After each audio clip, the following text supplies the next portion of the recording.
fun one. The first time I did it, I took a rather circuitous route to solving it, but then when I looked at it again, I realized that there's some kind of obvious things that are easy to miss. Maybe you didn't miss them, but I missed them the first time.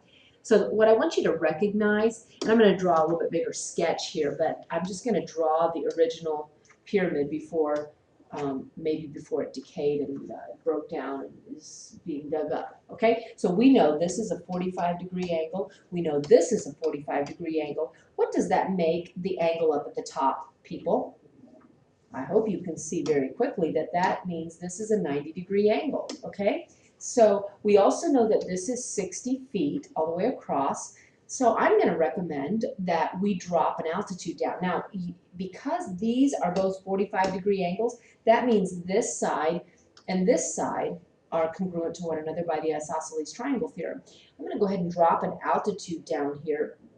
Because this is an isosceles triangle, when I drop the altitude down, that bisects this 90-degree angle right up here, okay? So if that 90-degree angle is bisected, all of a sudden we have another 45-degree angle up here, okay? So now we have a 45-degree angle here, a 45-degree angle here, we have another isosceles triangle on our hands, which means that this segment has to be congruent to this segment, right?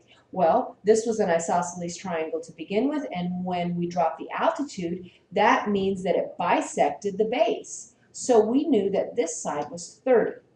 Now we also know that our original height is 30, okay? So what was the original height of the pyramid? It was 30 feet. How can she find the original height of the pyramid? She can find it by dropping an altitude from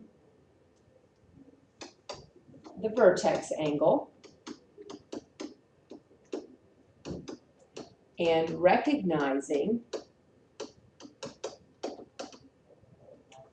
that two more 45, 45, 90 triangles are formed. The isosceles triangle theorem tells her that the height